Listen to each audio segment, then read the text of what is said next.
It's only in the United Kingdom where young children, teenagers, commit suicide. The nightmare of childcare comes in. I'm the breadwinner here and you have no say, because I'm the breadwinner. I'm the one who feeds you. What are you talking about when I'm the one who feeds you? Shut your mouth. How do you expect jiggy when you are not meeting her halfway? You just don't get jiggy just like that. I don't know. That's my opinion. You see, women now want to abuse men because they are on their visa. You cannot, as a man, you cannot speak and say, stop doing that. They say, hey, remember you're on my visa. I can have you sent back home. Welcome back, guys. Today we are going to be talking about bringing our families to UK. It is one of the most exciting feelings when you finally receive, whether it's your husband or your children or your partner at the airport there. It's a really beautiful feeling, but I have spoken to many people and it seems like that feeling is short-lived. When people come here, it's only the wife or the husband who's the nurse who's going to be getting a good job. And the spouse, whatever job that was having at home, is going to face challenges getting that job. So basically, the wife becomes the breadwinner. Why I'm saying the wife is because most nurses are women. From the information that I gathered, it seems like when women are breadwinners, they tend to grow.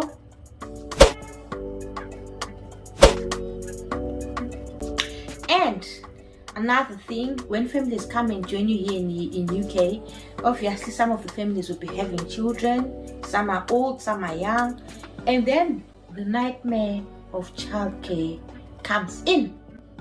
And another thing, just because I said the wife is going to be the breadwinner, there are other challenges which come into play as well. There is a lot of marital conflict. So today I am going to be sharing with you some of the challenges that you are likely to face when you come here to UK or when your family joins you here in UK. So this is going to be in two parts. Part one, I'm going to be sharing the challenges. In part two, I'll be sharing the solutions to the problems that you may come across, and maybe there might be a part three because hey, the problems are so many when you come here to UK. So let's get into it.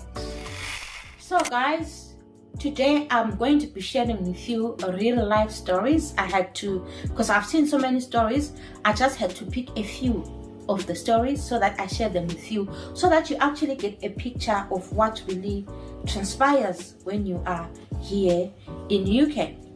So the thing is, when your spouse joins you here, obviously if you're coming from a culture like mine, the tendency is we expect men to be the ones who take care of us as women. We expect men to take care of the bills, to buy the groceries, to buy the car, to pay rent and all those things. But when your spouse comes and joins you here, it doesn't matter whether he was a lawyer, whether he was a CEO, whether he was a manager at a bank, or he was an engineer. When you come here to UK, it is not easy for you to secure a job that you are having back home. So the kind of work that is available is what we call the minimum wage job. So this minimum wage job, some men don't want to do it. And if we're looking at minimum wage job, we're looking at jobs like maybe being a carer, being a shopkeeper, or packing goods in the shops, cleaning, doing dishes, being a kitchen assistant, working in the laundry to wash laundry and things like that. So I'll give you an example of a situation which I came across on Facebook. It goes like, so this man says When I came to the UK, I endured a lot of domestic abuse from my wife, he said. If I wasn't strong, we would have divorced by now, but I humbled myself and accepted my fate. I have been married to her for more than 25 years in Zimbabwe. I was the breadwinner. I paid all the bills, mortgage and school fees, bought all the furniture and bought her a car. I never asked for her pay. I considered it as her pocket money. But when I came here, she came before me and got into nursing. The tables were turned and I found myself on the receiving end. I was on her visa. She was working for an agency as a nurse and getting paid between £30 and £40 per hour. And I was working as a cleaner in a big retail shop. Imagine, from being the CEO of a company that employed more than 250 people with my own company secretary to a cleaner. I was getting pittance compared to my wife, less than £8 an hour. My wife was earning 5 times my salary. Our roles were reversed. She was now paying the bills while I bought food.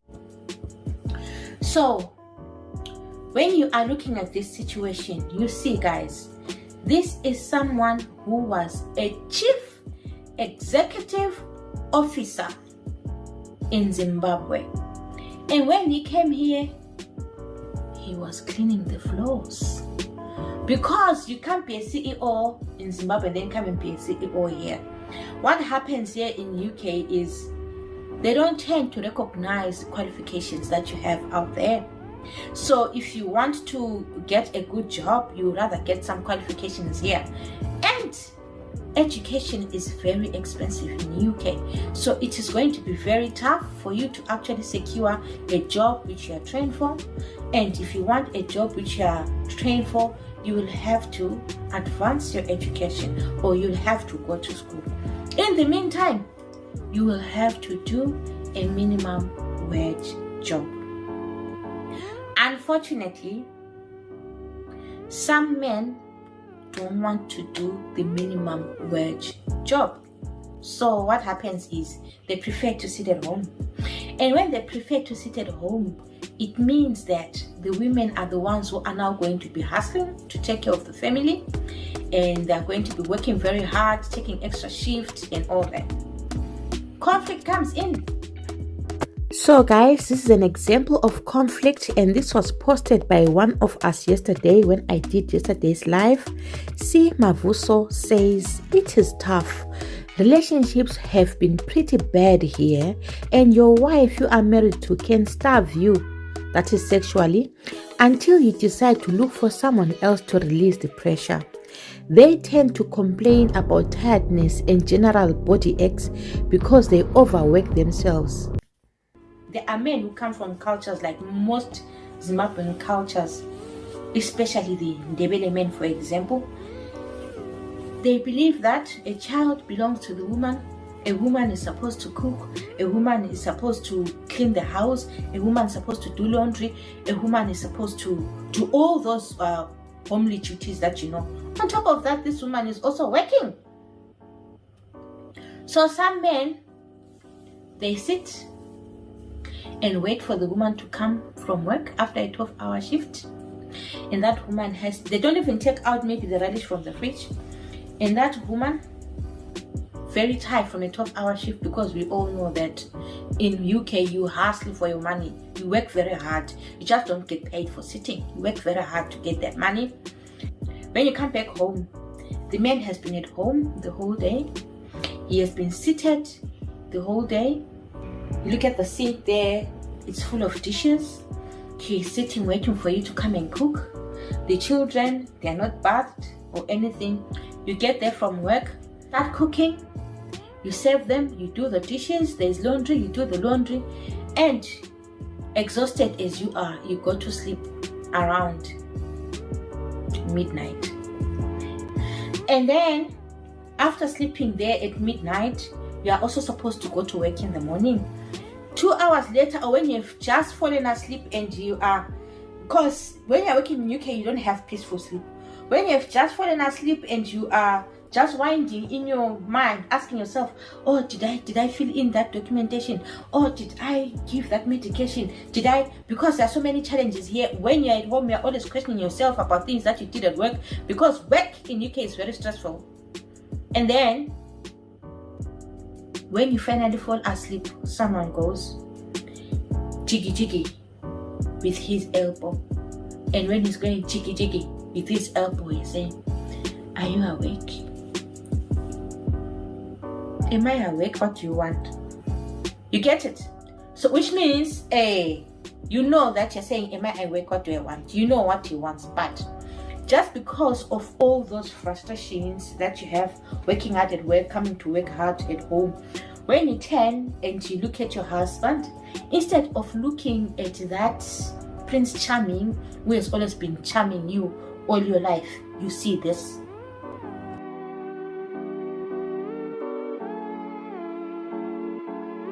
And how do you become intimate with such a person? So at the end of the day, that's how marital conflict arises. So the woman is frustrated, the woman is working hard, the man is just sitting at home, he's not even helping and all that. So at the end of the day, there's so much frustration. People no longer want to fulfill their conjugal rights because they're frustrated. And the man, being an African man, doesn't understand why this woman is so frustrated, and why is she not giving it to me when I'm supposed to get it? Then men are surprised, they're asking themselves, why is she not giving it to me? She's my wife, she's supposed to be giving it to me. But you are not helping her, you are not meeting her halfway. How do you expect jiggy jiggy when you are not meeting her halfway? You just don't get jiggy jiggy just like that. I don't know, that's my opinion. Anyway, let's move on. But there are other things which cause marital conflict. Sometimes when a woman sees that a man is not the provider of the home as he's supposed to be the provider of the home, like I said in the beginning of the video, they tend to grow a big head. They tend to grow them balls. So some women lose respect for their husbands. And when I say some women lose respect for their husbands, let me go back to this complaint that I saw on Facebook as well. So this man says, I also work, but mostly night shifts. So she became so discreet, I became suspicious. I set up a trap and caught her. When I confronted her, she reminded me that I'm on her visa.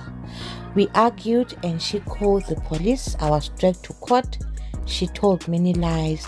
Now I have been ordered to pay her £400 every month for child maintenance. We are still living under the same roof though. Do you see, women now want to abuse men because they are on their visa. You cannot, as a man, you cannot speak and say, stop doing that. They say, hey, remember you're on my visa, I can have you sent back home. You get it? And some women, I'm not saying all women, some women, they lose respect for their men because I'm the breadwinner here and you have no say. Because I'm the breadwinner, I'm the one who feeds you. What are you talking about when I'm the one who feeds you? Shut your mouth. And we've got women who, I'm sure you saw, those of you in UK saw a video which was circulating last week of a woman in a restaurant who went and slapped a man in his face in front of people. And then when she gets confronted, she will say, remember, you are on my visa. You see. So guys, I don't mean to scare you or anything. I just wanted to touch briefly on some of the challenges that you might face when you come here to UK. I don't sugarcoat anything. That is the reality on the ground. Another challenge which comes in is when it comes to childcare. It is easy for someone to tell you that I am going to help you with this, I am going to help you with that. Believe me, I'm a single mother with 2 children, and I know the challenges that we face when we are here. Even the people that you're expecting that, oh, this one is my friend, she's going to help me. I'll give you an example. I had a friend, very close friend. I'll take her to work with me. I'll do everything. We laugh together. We go out together. We do things together. And when I was going to work, before she even had a car, I would go pick her up and do all those things. Even when she was desperate and said, oh, I've been kicked out of this accommodation and I don't know what to do. I was like, next time, come and stay with me until you find your feet. And then one day, when I was preparing to go to work, my daughter started vomiting. She was vomiting. And then after vomiting, I was like, I checked her temperature, and the temperature was 40.3 degrees Celsius. I was like, no, this child is very sick.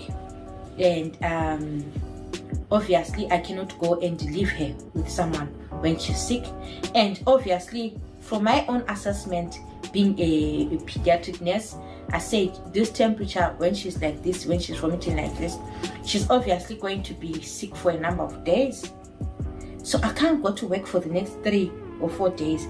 But let me ask my friend to say, since you're not working on this day, can you swap shifts so that you work my shift and I work yours on this particular day, so that I don't lose on hours? Because you see, being a hustler, you can't afford to lose 1 day or 2 days of work, you see. So she says to me, I'm sorry, I'm busy on that particular day, I've got things to do. Then I say, oh, fair enough, it's okay, I've got things to do. Let me ask others at work, they might be willing to help, it's fine. I call others at work, it really helped me with this thing. They said, no, but your friend is off on that day. And I said, oh no, she said she is busy.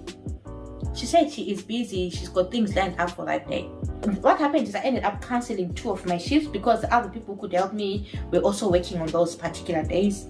So when I cancelled 2 of my shifts, this friend of mine whom I had asked to help me to exchange shifts, she was called at work to say, Pauline has cancelled shifts and you are off on those days.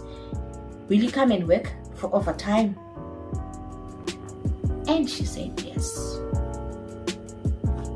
You see, so it's very difficult, like when you're in UK, to say I am going to rely on this friend of mine, or I'm going to rely on this friend of mine, or I'm going to rely on this friend of mine. You need genuine people to actually rely on, because even some friends will say, oh, don't worry, I've got my 16-year-old daughter, or I've got my 16-year-old son, you can stay with your kids. Whenever you need help, you can come, you can bring your kids, it's all going to be fine and all that. But they can only do that for a short period of time. And after doing that for a short period of time, you hear someone say, do you know that others, they actually pay £20 per night per child for them to sleep over? And then you start thinking £20 per night per child, that is like £40 every day. So if I'm working 20 days a month, what is 40 by 20? I don't know, maths, you can calculate that. You see, so those are some of the challenges that you face when you come here to UK. It's not all rosy.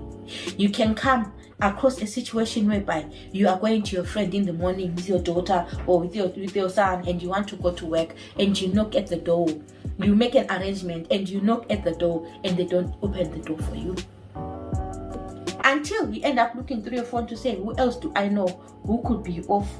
And I know this person, but I haven't spoken to her in the past 3 or 4 months. Let me just call and ask, maybe she might help me. Hi, may I please come and leave my child with you? Then you go and leave your child there. But then, is your child happy there? Is your child happy with being taken to this home today, and that home tomorrow? In addition to that, your child has come from Zimbabwe, from Nigeria, from the Philippines or wherever. And when you look at those places, where do kids play? They play in the streets. You come back from home, you rush, you want to go and play in the streets. They've got friends all over. The whole neighborhood comes and gathers and they play in one place. But here in UK, there's nothing like that. So this child has come in all the way from Zimbabwe. First week they're with the mother because the mother is off. Next week, they're at Susan's place. The next day, they're at Samantha's place. The next day, they're at Vivian's place. The next day, they're at Mandla's place. On top of that, you are taking them to a new school, and when they go to that new school, they are the only ones who are black, or they are the only ones who are Indian, or they are the only ones who are a Filipino. So this child now has trauma of jumping from house to house, and then this child goes to school and she is the only one who's black. Culture shock. And this child doesn't even speak English, by the way. The child is not even able to speak English. And this child is going to be asked by other children, why is your skin brown? Why is your hair like my daughter? Last week at school, I had undone her hair. And when she went to school, they spent the day chasing her around saying she's got broccoli hair. So they spent the whole day running after her, broccoli. So all those things are traumatic to someone who has changed the environment. Not only that, they can't play with anyone. They can't play with anyone because it's a new environment. So they're always confined within the four walls of the home. So what do you think is going to happen to that child? It's only in the United Kingdom where children are said to be suffering from depression. It's only in the United Kingdom where young children, teenagers, commit suicide. Those things were not common in my country. Have you ever asked yourself why those things are common in our country? It's because when we come here as parents, we even neglect that role of being a mother. We even neglect that role of being a father who's going to be listening to our children. We are just throwing our children from home to home to home to home, and we are neglecting them emotionally because we are tired most of the time. You are coming from work, 12 hours is a long time, and then you've got chores, I don't know, chores or chores, whatever. You've got chores that you're supposed to do in the house, and you do those, you are tired most of the time. And in the morning, in the event that, okay, maybe you're just exchanging with your husband who is working, you are basically exchanging those children at the door. You no longer have time for your kids. And that is the greatest cause of depression amongst children. And you also realize that, but this child, no, she was such a good girl back home, and she is now a delinquent, or she has her behavior is unbecoming. You are neglecting your child. You are not giving your child the attention that they need. I don't sugarcoat anything. That is the reality on the ground. And I only identified problems that you might face. And trust me, that is just a tip of the iceberg. There's a whole lot which goes on here in the UK. So on my next video, I'm going to touch more on these issues and also come up with solutions to these problems. And there's a popular question people always ask: how do you bring your children if you are a single mother? I'll be touching on that topic on my next YouTube video. Thank you so much for watching. I hope I haven't scared any of you. Just simple touching on the reality on the ground, and we are going to discuss more on this issue. We're going to discuss more on how you go about the childcare. We're going to discuss more about the spousal jobs and how best you can go about it. And we're also going to discuss on the resolution of marital issues. See you in my next video. So the thing is, some men, they choose to sit on their ass while it's the woman. What? Okay.